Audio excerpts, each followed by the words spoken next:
For months, a crisis was quietly brewing in homes all across India.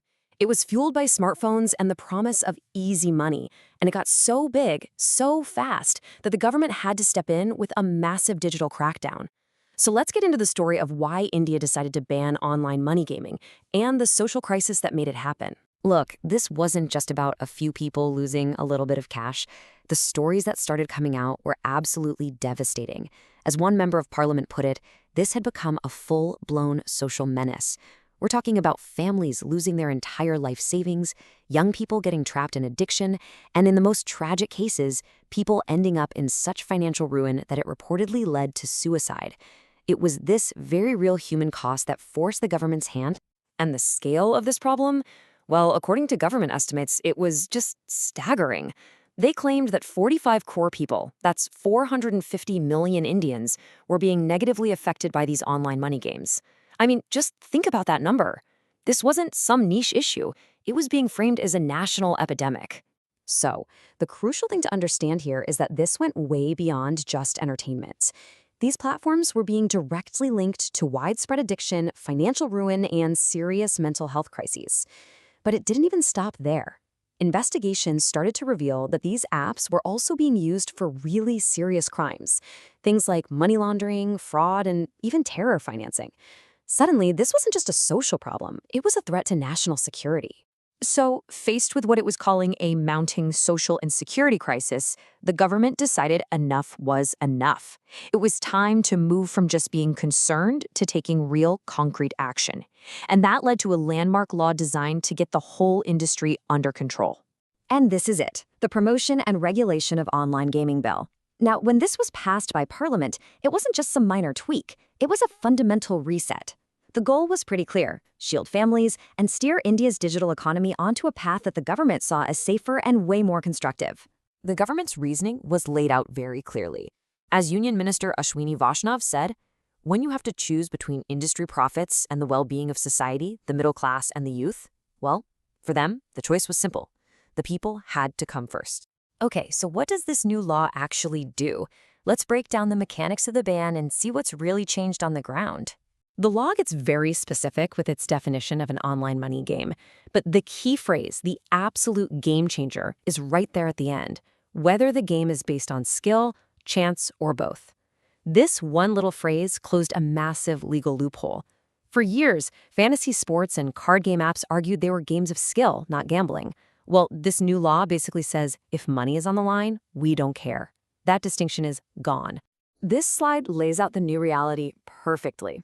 On the left, anything with financial stakes, think fantasy sports for money, online poker, rummy, is now banned. But look to the right. This law doesn't kill all gaming, far from it. Competitive esports, social games, and basically any game where you're not playing for cash prizes are still perfectly legal. In fact, they're now being encouraged. And the government really made sure this ban was airtight. It's a total prohibition that targets the entire ecosystem. It's now illegal to even offer the games, it's illegal to advertise them, so goodbye to all those celebrity endorsements, and it's illegal for banks and payment apps to process any transactions for them. They've cut it off at every single point. And the penalties for anyone thinking of breaking these new rules? Well, they're severe. For a company that operates these games, the fine can go all the way up to 1 crore rupees. And it's not just about the money. Violators are also looking at serious present time, up to 3 years for a first offense alone. And for repeat offenders, the penalties get even harsher. The fines can climb to 2 crore rupees with prison sentences of up to 5 years. The message from the government could not be clearer. This is not a risk worth taking. So, with such a strict ban in place, you have to wonder, what does this mean for the future of gaming in India? Well, the government argues this isn't an ending at all. It's actually the start of a whole new path forward. This is the big question on so many people's minds, right? I mean, with huge companies reportedly shutting down their real money operations, does this mean the entire industry is just done? The government's answer is a very firm no. Officials are saying the goal was never to kill gaming, but to finally separate it from online gambling. The focus now is to channel all of India's incredible talent toward building a gaming industry that's safer, more innovative, and can compete on the world stage. And they're not just saying this, they're backing it up with some really concrete steps. The bill officially recognizes esports as a legitimate sport, just like cricket or hockey. The plan is to set up training academies, create incentive programs for new companies, and fully integrate esports into the country's national sports policy. And alongside esports, there's a huge push to support social and educational games, especially ones that reflect Indian culture and values.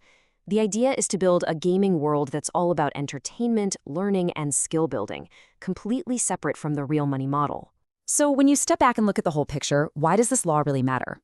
Let's quickly go over the broader impact and what the government hopes this will all achieve. Really, it all boils down to these key goals. First, and most importantly, it's about protecting family savings from what the government calls predatory apps. Second, it's about creating a much safer internet for India's youth.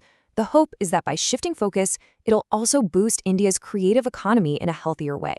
And finally, this bold move really positions India on the world stage as a country trying to lead on responsible tech policy. In the end, this whole legislation is a massive bet. The Indian government has drawn a firm line in the sand, deciding that some industry profits just aren't worth the social cost. The question that remains is a big one. By taking the money element out, can India successfully grow a vibrant, creative digital gaming industry that becomes a global leader on its own terms? That is the challenge and the hope for this new era of gaming in India.